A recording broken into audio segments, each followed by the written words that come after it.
Children haven যে পথ শিশু যারা আছে তাদের জন্য আমার রইল ঈদের শুভেচ্ছা।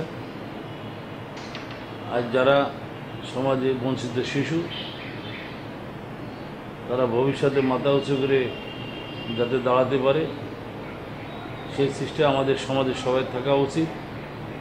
যার ফলে আমরা যে সমাজে বিত্তবানরা যদি এগিয়ে আসি তাহলে একদিন এই শিশুরাই সমাজে মাথা উঁচু করে দাঁড়াবে, সমাজে একসময় তাদের পরিচিতি আসবে, দেশের কল্যাণে তাদের কাজে লাগবে।